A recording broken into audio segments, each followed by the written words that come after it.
Hello, hello, and welcome back to the Business First Creatives podcast. Y'all, today we're going to talk about money. All of us love money and all of us hate money almost equally. And each and every one of us has a money story that impacts our lives, both personally and professionally as entrepreneurs. And so today I am chatting with Katherine Pomerantz, and she is going to hopefully help us form, or at least get us started on having a better relationship with money for 2025. Katherine, good morning and welcome to the podcast. Oh, thank you. Good morning back. I am so excited to be here. So let's just get right to it. What do you see? And I mean, this is a big question. And I think the listening audience knows we just basically go wherever these conversations take us. But what is the biggest struggle that you see small business entrepreneurs have with money? Just what's the most common that just comes to mind? Yeah, so my answer to this is going to be very much informed by my background. Okay, so let me give some context. I am an actress turned accountant and money coach. And I always joke hey, I'm a cute little blonde actress. If I can do this, you can do this, right? Money's not so hard, which I joke, but truly, actually, money isn't that hard. So why does it feel so hard? And so I think my answer is that we make it really hard, but I can also answer the why is this such a big mistake and why is this a myth? Because my background is a storyteller.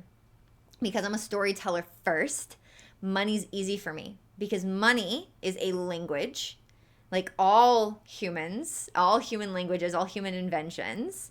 We use languages and we use money to tell stories, to make sense of our chaos. I believe this is something that humans fundamentally do. It's in our nature. We can't help it. It's how we want to make meaning of our lives. We tell stories about it. We invented money, so money plays by our rules. Money is a storytelling medium. I mean this literally. Money has all sorts of weird jargon that you have to learn. So it is truly a language that you want to become more fluent in. Mm-hmm. But it is also a way that we share meaning, share our perception of values and stuff. So the reason, to bring this all home, that money can be easy if we think about it from a storytelling perspective is because financial reports tell stories. And me as a storyteller, in using my storytelling tools, I can make money make sense. I can make it easier to follow. That was a lot in 2 minutes. So It was, but here's the thing. When it comes to financial reporting, I feel like a lot of people don't like the story that their financial reports tell. And that is completely separate from I don't know how to explain it. If you ask the average entrepreneur, hey, when's the last time that you when's the last time you looked at your profit and loss statement? Yeah. Some people will look at you what's a profit and loss statement? And you're just okay, wow, we have a lot of work to do. And other people, will be oh, I look at it every single month. Or, hey, I look at it on a weekly basis, which, by the way, is really ridiculous. If you are looking at it on a weekly basis, you are doing too much. But okay, hold on. I will challenge you. She's going to jump in. I don't know a single millionaire who doesn't look at their money at least weekly. Okay. Just saying. I don't know any millionaires. Well, that's actually a lie. I know a few of them. I would be interested. I work for quite a few of them. We work for now quite a you've few got of me them. thinking. I should ask a few of them. How often do you look at your profit and loss statement? It may not be their profit and loss. Yeah, it may not be their profit and loss, but I bet they're looking at cash flow weekly. I bet they're looking at cash flow reports. No, I get that. Because every time I log into Dubsado, it's telling me what my cash flow is for that part of my business. Every time I look at Thrivecart, it's telling me what my cash flow is for that part of my business. So yes, Katherine, I agree with you. Yep. Yeah, we want to pull it together in a comprehensive, holistic image. I don't know a single millionaire who doesn't look at their money personally and professionally in one big picture at least weekly. Okay. People who make a lot of money treat money really well. They pay attention to it. They communicate with it regularly. And actually, here, I'll change my answer. Because you said people don't like the story that they're seeing. Mm-hmm. I think a lot of times people think they're not going to like the story that they're seeing. And when they work with me and I can coach them through that emotional activation and I can help them with the bookkeeping and accounting systems, right? Because I'm an accountant and a money coach. We're both and my team. Mm-hmm. They show up and they look at it and they're like, okay, that was still painful, but it's not as bad as I thought. And yes, in all honesty, I actually learned a lot while I did it, and I found new ideas, and then I'm going to keep looking at it more. So I think the biggest mistake is that people make a mountain out of a molehill. They just don't look. They don't look at it enough. They don't know how to read the story.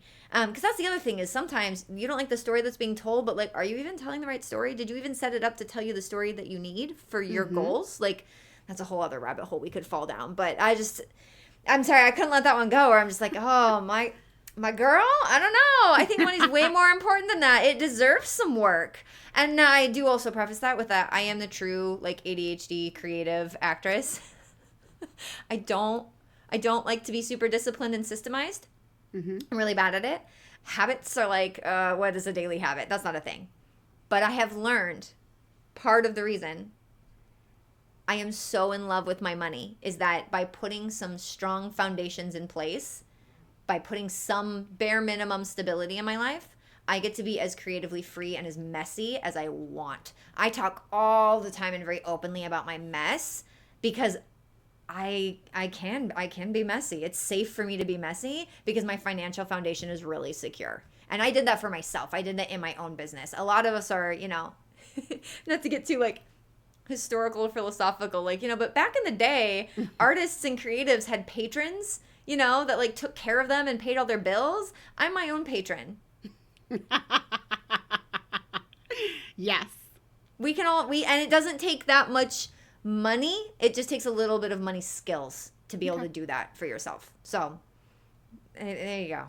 So I feel like we've already highlighted. I mean, I think the other part of this conversation is to help you have a better relationship. And we already said the word. I think it also means that you have to form some habits. So would you agree that the first habit that we're going to talk about for 2025 is that perhaps you want to get in the habit of looking at your money on a weekly basis? Yeah, and it can be weekly. I mean, we want to get started. If I think weekly is a great. I mean, obviously, I literally challenge you, like, hey, wait, no, weekly's great. But I think at least twice a month, at the bare minimum, monthly. Okay, bare minimum, I'm with you. Monthly. Yeah. Now, I think before someone can actually look at their numbers, twice a month, monthly, weekly, whatever cadence they choose. And I do want to say, like, you should pick a cadence that you can stick with. It's like forming a habit in any other area of your business. Sure. If you do it weekly and then you miss 5 weeks in a row, it is going to be hard for you to get back on the saddle and do it. But maybe if you start monthly and that feels good to you, then maybe you can increase it as you go.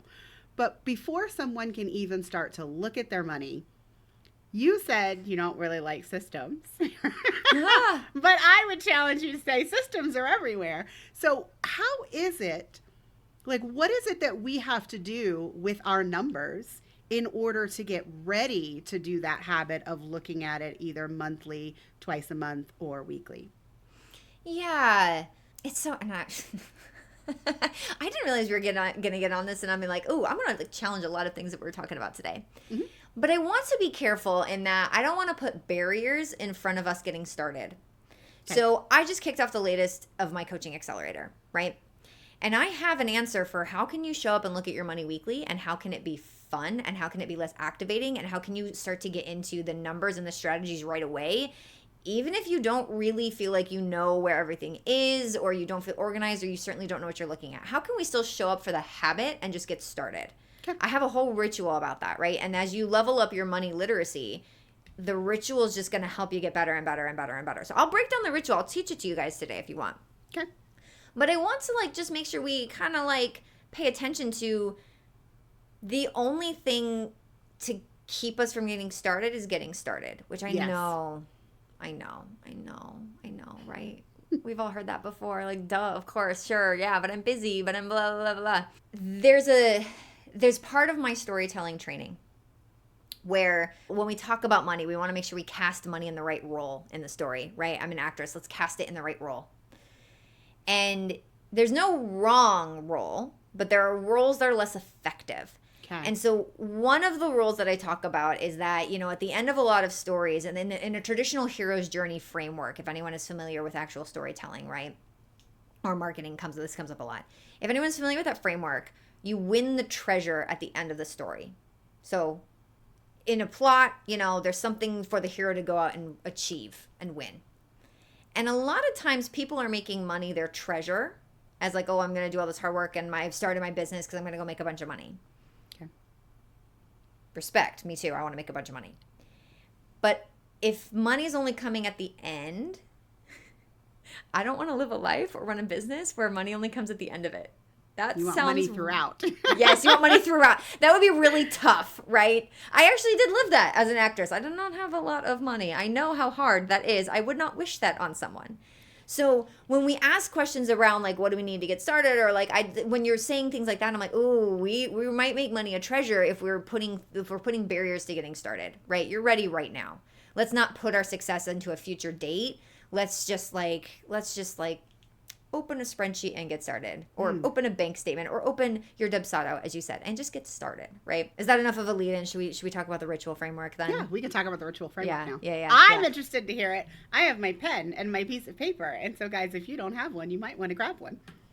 Please do, but be safe while driving if you are still driving and listening to podcasts. I mean, that's the only way I usually listen to podcasts. Right, also, yeah. I am the queen of voice notes. Do you do that too? Like if someone says something really hot in a podcast, I pause it and then I say, hey Siri. And of course, my car reacts to me. And then I start to give myself a voice note so that I can go back and do it. Yeah, you did. I have not. Girl, voice notes. I'm telling you. I do voice notes all the time. I don't do them while driving. That's so smart. I love that. Okay. Brilliant. Okay. Thank you. I'll write that down for myself. So here's one back at you. So I have my money ritual framework. I use the word ritual very specifically because yes, it's important about habits, but like I said, like I am a creative.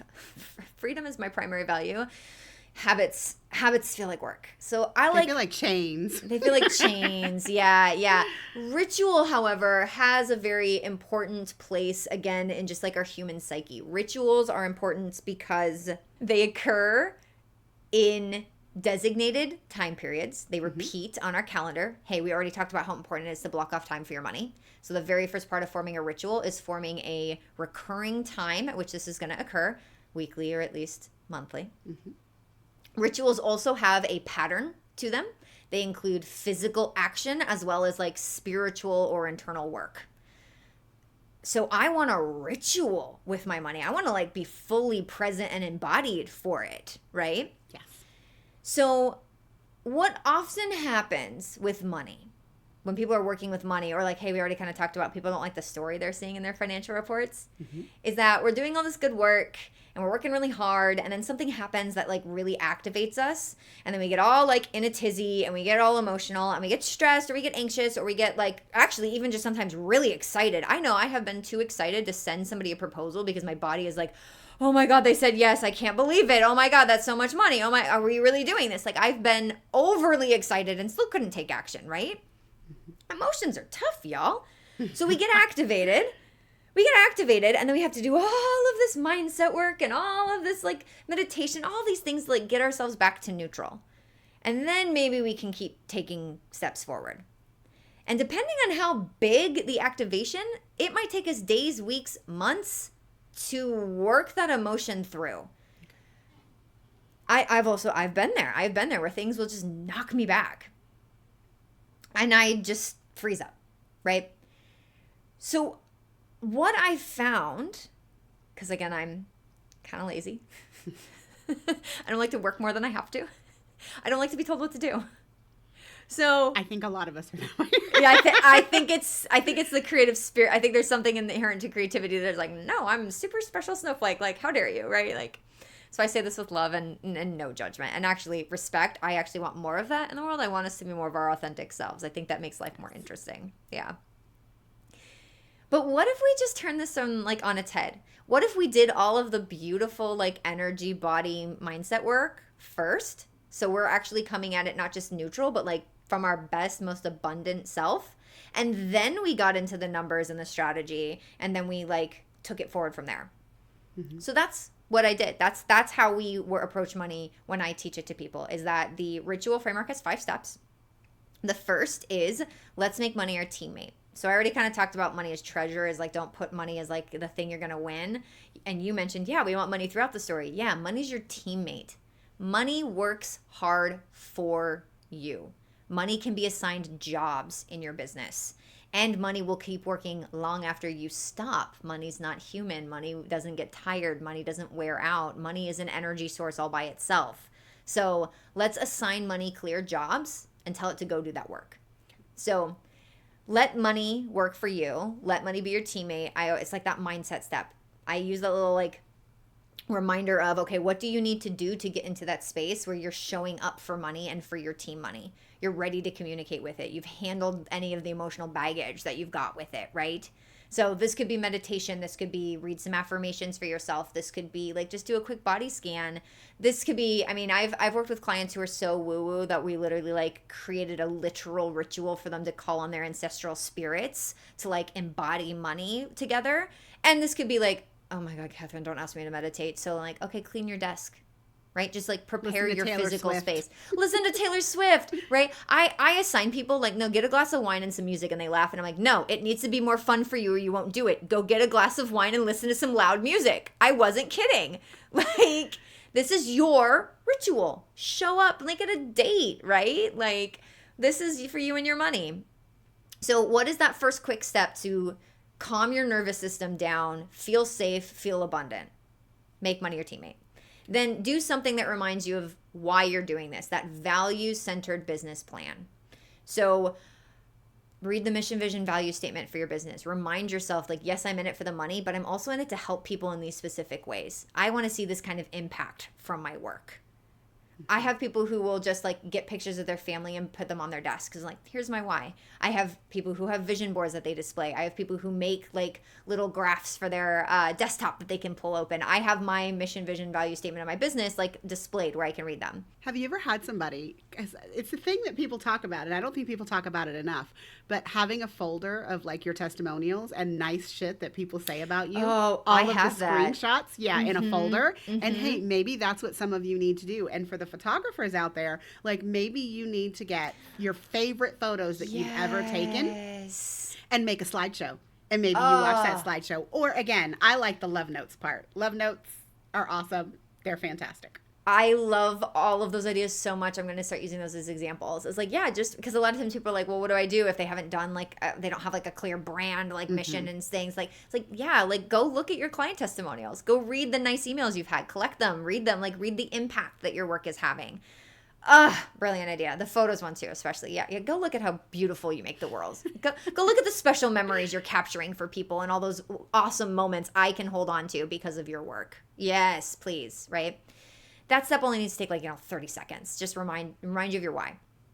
Then let's look at our bookkeeping. Then let's dig into our numbers, do the admin work, send the invoices, follow up on the bills, like get everything organized, collect all the receipts. Don't skip money mapping. That's my branded word for that, financial reports. Every good story needs a treasure map. So point yourself in the direction of where you're headed. So review something and all that. You've just organized all those numbers. Review it strategically. Ooh, what numbers are up this month? What numbers are down this month? Why? What story are these numbers implying to me? What am I tracking to pay attention to? Are my strategies working? Not just like, did I get everything collected? How well am I performing stuff? Like, are my strategies working? Ask yourself some like, why or why not questions about numbers. And then all of that beautiful internal thought work, do something in the real world, accountability, take real action. So this could be something like call a friend and ask questions, reach out to somebody for help, delegate some work to a VA, send 5 emails to leads that you need to close this week, reach out to your accountant and ask a question, right? Like have somebody review your numbers, like do something, block off more time to do more research, or make sure your money ritual, if you didn't finish, right, maybe your admin work is too big for your ritual this week, block off more time to get it done, right? Something to make your actions tangible right away. Okay. Something. Because then you keep up your momentum. No matter how busy you are, you're always doing the next right thing to move things forward. So I'll recap the 5 steps. Oh, I wrote them down so I could do it, but yes, you go ahead, girl. Okay, I'll recap, right? Yeah. So again, the intention being, let's show up as our best self at the start, so that way, even if we get into it and we're going through something tough and the numbers are not the way we want to see them, we can keep moving forward rather than we see numbers we don't like and then we get super activated and then we just freeze up or run away. Yes. We don't want that. So we're going to show up and do a little bit of work to feel good in our bodies, calm our nervous system down, spend some time Just like feeling abundant, letting money be our teammate. Connect with your why, that value-centered business plan. Do your bookkeeping. That's the admin. Got to get yourself organized.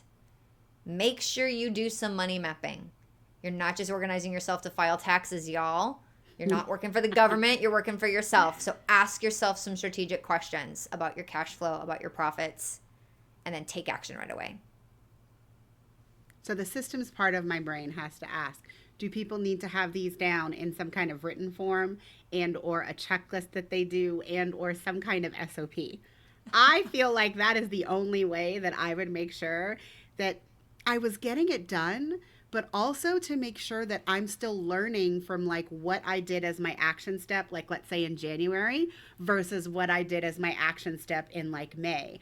I like to be able to go back and like refer to whatever it is that I did so that maybe it is something that like needs to be repeated. But since you are the money expert on this call, I just wanted to know, is it something that you have people document, or are they just really making sure that they go through all 5 steps? So it can be a little bit of a both and, right? When I've practiced enough at it that I do, and I mean this literally, whenever I touch my money, I follow this ritual. Even if it's as a quick 1 minute to open a piece of mail and pay a bill, I will make sure I do a little hit of this because I want to pay that bill in the spirit of, look what you did for me, money. Yeah, go take care of me. Go pay for my, heat, like go put a roof over my head, right? I want to keep that flow going. I have other times of the year, like when I'm going to build the full money map, like the full business revenue plan, KPI, the full dashboard for a client or for myself. That's a period of like hours or days, right? So the money ritual can get expanded out. So part of the thing, you're very insightful. Part of the things we do in my program, right, or one-on-one is that we do make custom checklists, and there is a different checklist for weekly, monthly, quarterly, annually. Now, I know that sounds like a lot to build out. No, it doesn't sound like a lot. Yeah. I think you're forgetting who you're talking to. Fair enough. It might be a lot for some people, but... might be some people listening might be like, what, are you kidding me? But truly, weekly can be like, all of this should take you no more than 2 hours a month. If it's taking you more than 2 hours a month, go get some accounting support, okay? Go get some admin support. You're a business owner. You got way more important things than, and I say that with full biases of I consider this necessary, but you are the visionary and the leader of your business. You don't need to be in the weeds keeping yourself organized, okay? No, I agree. I think the very first hire in my business was bookkeeping. Heck yes, it took me a really long time to outsource. I will also say that. People on this podcast know I am the person who thinks that I can do everything better than anybody that I could hire. I mean, even my bookkeepers. I don't hire bookkeepers because I am incapable of doing the numbers. Right. I hire them because I could be making more money doing other things instead of the time that it takes me in order to. I mean, bookkeeping was definitely one of those things that I like put off. I mean, Katherine, my husband is still amazed that this doesn't happen anymore. But for the first few years of my business, let's say April 12th, because I am a last minute Lucy. April 12th, every year, I would sit in my office. I would close the door and I would be in there for like 9 hours a day because I hadn't categorized any of my expenses. I didn't have any of my mileage done. Like I would be going through and literally doing a year's worth of bookkeeping in 3 days. Now, it worked really well for me for a few years. And then I was like, this is the most ridiculous thing that I'm sure no one else is doing this, although many people are doing it. A lot of people are doing it. Don't worry. But then I was like, this is not for me anymore. Like I need to not think about this. Like this needs to be off my plate. Yes. Yeah, absolutely. So weekly, 15, 30 minutes max. Like monthly, 1 hour, maybe 90 minutes max, depending on how into the strategies and the money mapping you want to get, right? Okay. And then like quarterly, give yourself a few hours because I think quarterly is important to do bigger reflections. So that's kind of the checklist that we'll build out for people is that, yes, here's my list of things. And I do tell people, write notes. If you write down, hey, I want to make $20,000 in this thing. Why? Why 20 grand? Like, why did I pick that number? So that way when you refer back to it, you can be like, where did I? Your answer shouldn't be I pulled it out of a hat or my coach told me to, or that's how much this cost. Yeah. Well, if it's my coach told me to, at least write that down so you don't spend hours trying to recreate your math being like, how did I get to 20K? Like, I don't even know. Right. Like, so yes, I'm obviously I run an accounting firm. I document everything. But I do think that's a really, really powerful thing is you've got a ritual framework of how to show up and make it emotionally easier. Make it a checklist.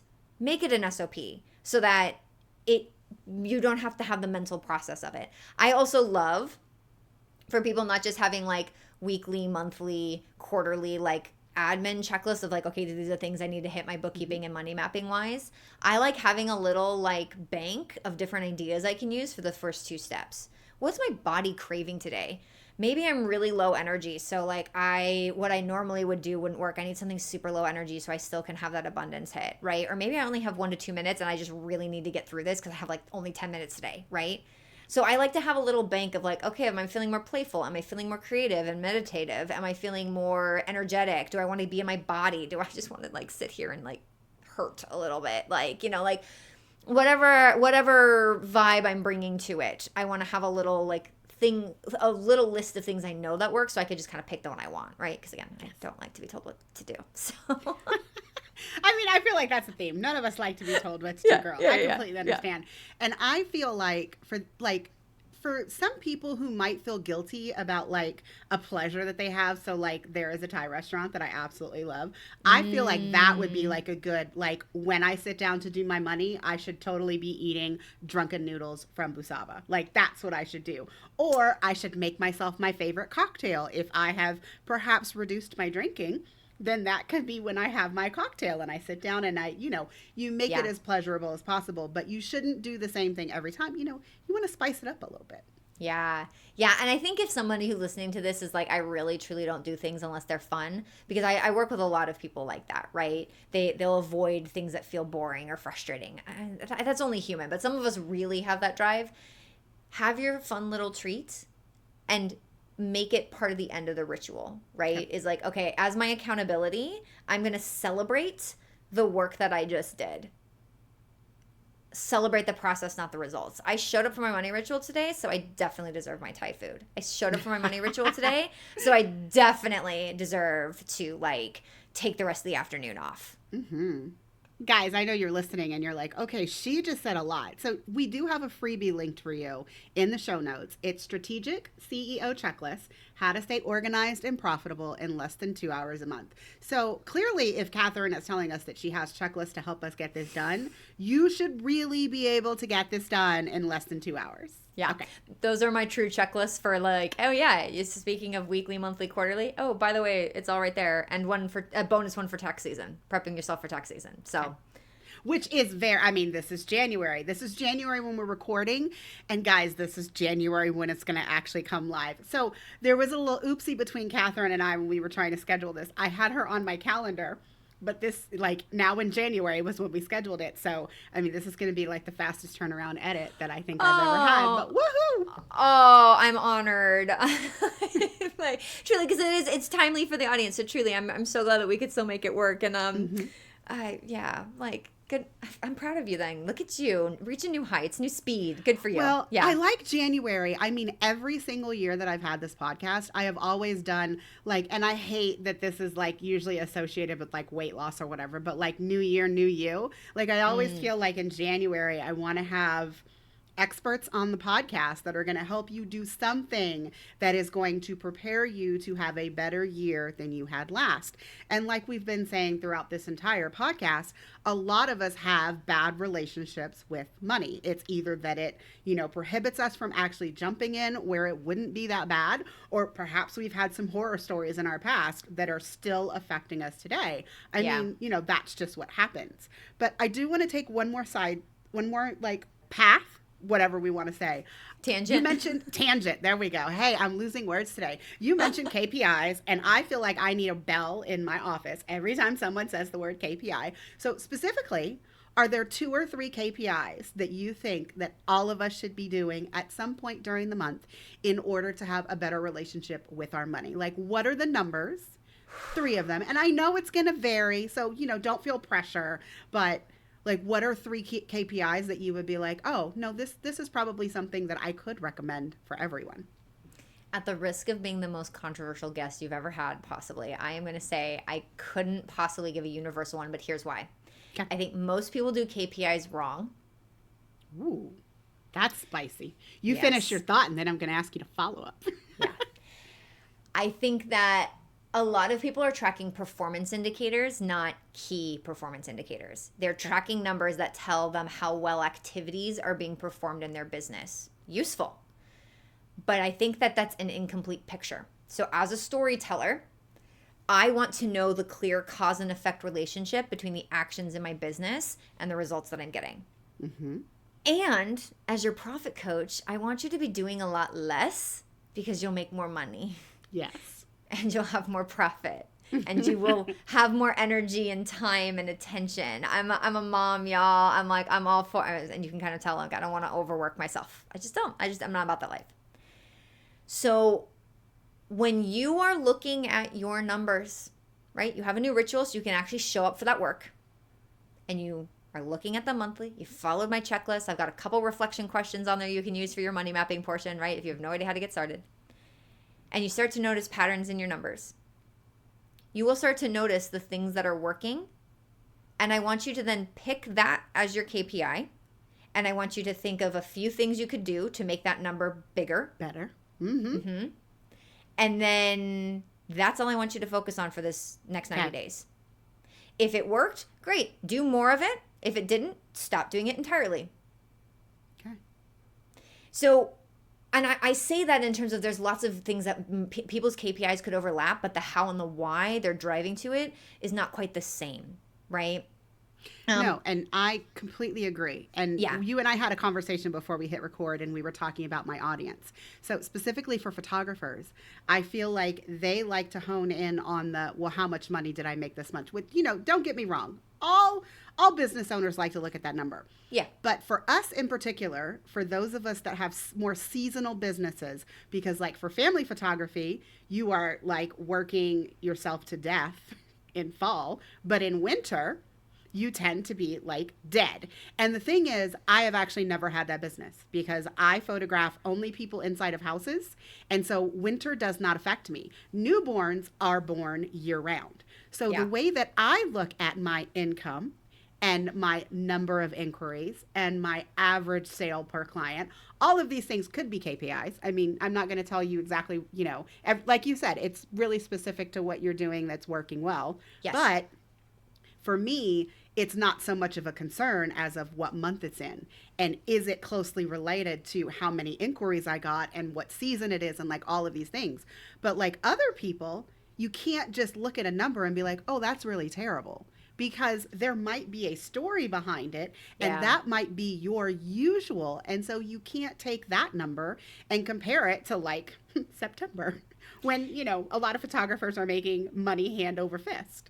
Yeah. And I think the other thing that people do a lot of is that when they want to expand, they automatically start looking for new voices, new strategies, new things to try, new channels. And I have found that if you can actually identify what's already working in your business, double down and just become the world's best person at doing this exact specific thing, you will expand. So I cannot tell you how many business owners I have worked with who are trying to pivot in some big way. And if I just like go back into their numbers and I ask them a couple questions and I kind of like clear some of the crud and the frustration they're feeling, that this thing they've been doing all along that they got frustrated with because it wasn't getting them enough is what they need to keep following. We just need to systemize and make it simpler and easier and doing less. We need to do less to make this easier, to make this better. We need to hone our skills on this one thing, right?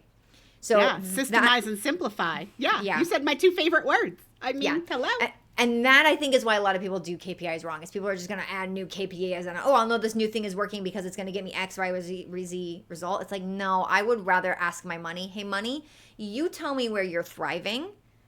Give me some data, give me some information about the story that we're doing together as my teammate. And then I can try to influence that number up. And that I think is a much more effective way for KPI. So I can't give you a universal because if I'm really doing that process well with somebody, we might be chasing the same metric, but maybe for different reasons and maybe in different ways. Okay. So I also think a mistake, and I'm not a money coach, so, keep that in mind. I feel like people, like, they want to add on more and more KPIs instead of focusing on the few. Yes. Like, you're going to get further. That's why I said 2 or 3. Like, You really, like, if you start with this 2 or 3 and you have a lot of data on those 2 and 3, maybe you will figure out 1 or 2 other numbers that could help you tell a better story of the first 3. But like, if you sit down and you have a list of KPIs, it's like 12. No, you're doing too much. Yeah, You're doing 100%. too much. 100%. Yeah. Yeah, those are not all KPIs. They can't be. By definition, they can't be. It's not key. Exactly. All right, Katherine. So there's this question that I used to ask all of my guests, and you are my 3rd guest of 2025, but I don't think I've asked a single person this in a whole year on this podcast. But I used to ask everyone, what was your biggest fuck up in business? What did you learn from it? And how did you grow? And I happen to know, after meeting you twice in person at System Saved Me events, hello, Jordan, I know what your biggest fuck up was. So I would like for you to tell us, in a very short manner, what your biggest fuck up was and how you learned from it and how it affected your business going forward. Yeah. Yeah. Well, it's interesting we're talking about systems because I think that my biggest fuck up, as short as I could make it, is that I doubled the size of my business for 5 years in a row and had a baby and did not have the systems in place to handle that. Now, specifically what happened is that I had hired a new accountant to help cover a lot of my workload for my maternity leave. My first daughter was born in November, so I came back in January, which is already like, we are in the thick of it. January, it's already started, right? Because we do bookkeeping and taxes, so we're doing end of year closeouts, we're doing payroll. I mean, we're already really in it. And the accountant that I hired was committing fraud. And it took me not that long, but it took me longer than it should have to catch on to it because we just weren't organized enough. And to this day, I genuinely, truly don't know if this person was malicious or just really overwhelmed. I really don't know because we never had a conversation about it. Did not end amicably, unfortunately. And because the way you phrase it is what was my biggest fuck up. And I'm like, so me as a leader, I was not putting people in places where they were going to thrive. I was not having systems in place that was going to handle the work. And I did not have good follow-up or follow-through. And I had a manager who I thought was doing that, who wasn't the right fit for the role. So I had leadership failings. I, as a leader, I never had a team that size. I am an artist. I don't come from big corporate. I don't know how to be a leader. What is that, right? So, like, I had leadership failings and I had systems failings. And then, so when you added to that mix somebody who was being less than honest and that person's working with other people's money, it led to tens of thousands of dollars in fees and filing and penalties and late filings, which we covered. But even still, we lost a lot of clients. We lost a lot of clients over it. And I have no ill will towards that, actually, because I'm like, yeah, at the time, we were a little bit messy. A little bit more than a little bit messy, in fact. So the learnings from it was, 1, own only the shit that's yours to own. Okay? So for too long, I kept working that situation because I was like, well, surely there's something I could be doing better. Surely there's something we can put in place. And I was like, I had a moment months after everything had wound down and I had fired this manager and fired this accountant and, you know, started to pick up the pieces where I was still so just like sad and overwhelmed. And I was like, Googled, what is the definition of fraud? And then I'm like, this isn't fucking my fault. Somebody came in and lied and did all these bad things, and I didn't ask them to do that. I don't need to own that part of it. So own what's actually yours to own, which also means let other people own what's theirs to own. So in terms of leadership developments, I think in many ways I'm a very good leader. I'm actually married to a psychologist who's a leadership expert, so I have some very good resources here. But I'm like, I need to help empower people to actually own their own part of the process, actually own their own things. And it's the exact same way I teach clients to own their money, right? I love working with other leaders and business owners for that reason, is let's all own our own shit. Let's all thrive and be our best authentic selves. So let's learn the boundaries of where that is. That's the first big takeaway I had. And the second big takeaway is that it is important to make sure that you're going slowly and carefully enough to put systems in place that, again, those key performance indicators, know your core, know the core things that have to get handled, and everything else is just extra, and you can honestly just cut it out. So when we were able to do that and reduce the overwhelm in the team and put better software in place and put better systems in place and like learn to manage things better, I mean, we're just flying. I had to give you numbers, because we are a numbers person, I lost 43% of my clients within that period. And within 4 months, we had gotten it back. We were back up at the same revenue because the new systems were working so well and were so exciting that people were once again being attracted back to us. Yeah. So yeah, it was a really, really tough thing to go through, but it was also one of those, I'm like, oh, I'm a big kid now. I run like a real person business.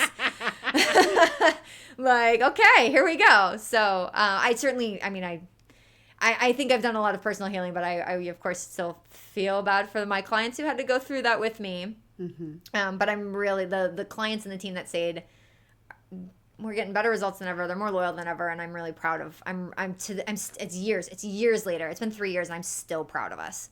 So, yes. Well, I'm proud of you, which is why I wanted you to tell the story. So, guys, don't think I put Katherine on the spot. I did ask her permission before we got started. I was like, hey, there's this question that I literally haven't asked anybody in a year, but I know that I want to ask you. So, do you want to talk about this? Yeah. Because, guys, it's not really in business, I feel like this is January. And while her story was about money and she is a money coach, I feel like all of us have things that happen to us. And it's about how we get up, how we put ourselves back together personally. And if it is something that actually happened with your business, how you put it back together professionally. And I am not just telling you the story because she mentioned systems, but honestly, systems are a big part of it. Like, not just systems that I would create for somebody, but like systems that you create in order to make sure that you keep moving forward, and that if anything in your business really fucked up, that you put some systems in place going forward to make sure that that one thing never happens to you again. 100%. Yeah. My money ritual framework, that's a system, because you and your body and your nervous system is a system. So how are you managing that to show up for your business? My leadership, like culture is a system, and I have a system now for leadership and culture development on my team, right? So like, yeah, systems are everything. Preach. Oh my gosh, more please. Yeah. So Katherine, we are going to leave it at that, but your freebie is going to be linked in the show notes. But tell the listening audience where they can find out more information from you. I know your website is currently under construction, and since this is going up so quickly, your website is not going to be up by the time this goes live. So maybe how they can find you on like social media. Well, on my website, if you are like, hey, I'd love to follow up about some of these things, you can still book a call with me. So KatherinePomerantz.com is live. You can still get in touch with me there. If you have other like podcast interviews or questions for me, like, please reach out. I'd love to talk. I'm most active on LinkedIn. I'm on LinkedIn under Katherine Pomerantz. And then the strategic CEO checklists that you grab, that will get you on my newsletter. I send that out every week, and I get a lot of people who email me back. I have a lot of pen pals that I really, really love hearing from. So honestly, truly, you can send me an email, Katherine@bookkeepingartist.com. Yeah. Katherine, thank you so much for joining me for this amazing episode of the podcast in January. I truly appreciate it. Oh, thank you so much. This was fun. All right, everyone. That's it for this episode. See you next time.